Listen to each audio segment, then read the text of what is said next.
చాణక్యుడు బంధాలు, బంధుత్వాలు, మనీ విజయాలు, ఓటమి ఇలా చాలా విషయాల గురించి వివరించడం జరిగింది. అదేవిధంగా ఆయన ఒక వ్యక్తి జీవితంలో గొప్ప స్థాయిలో ఉండాలి అంటే ఎట్టి పరిస్థితుల్లో కొన్ని సీక్రెట్స్ బంధువులకు చెప్పకూడదని తెలిపారు. కాగా అవి ఏవో ఇప్పుడు మనం తెలుసుకుందాం. ఒక వ్యక్తి తమ స్నేహితులు లేదా బంధువులకు తమ దగ్గర ఉన్న ధనం గురించి ఎట్టి పరిస్థితుల్లో తెలియజేయకూడదంట. దీనివలన ఇది తర్వాత చాలా సమస్యలను తీసుకొస్తుంది. మరీ ముఖ్యంగా మీ దగ్గర ఉన్న ధనం మీరు ఇతరులకు చెప్పడం వలన ఆ ధనం మీ దగ్గర నిలవదు అని చెప్తున్నారు ఆచార్య చాణక్యుడు. అందుకే మీ ఇంటిలోని డబ్బు గురించి ఇతరులకు చెప్పకూడదంట. అదేవిధంగా కొంతమంది తమకు ఉన్న అప్పుల గురించి, సమస్యల గురించి పదే చెబుతూ ఉంటారు.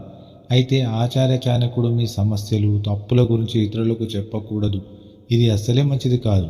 దీనివలన ఆర్థిక సమస్యలు ఎదురవుతాయని తెలిపాడు. అలాగే తాహతకు మించి అప్పు చేయడం, డబ్బులు ఇచ్చి అధిక వడ్డీ వసూలు చేసే వారి వద్ద ధనం నిలవదంట. ఇక కుటుంబ సమస్యలను కూడా ఇతరులకు ఎట్టి పరిస్థితుల్లో చెప్పకూడదట.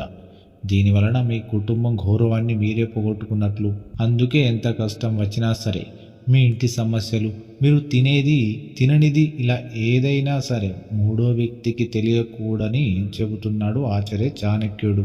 Thank you for watching this video. ఇలాంటి మరిన్ని వీడియోల కోసం మన ఛానల్ని సబ్స్క్రైబ్, అదేవిధంగా వీడియోని లైక్, షేర్ చేయండి. Thank you.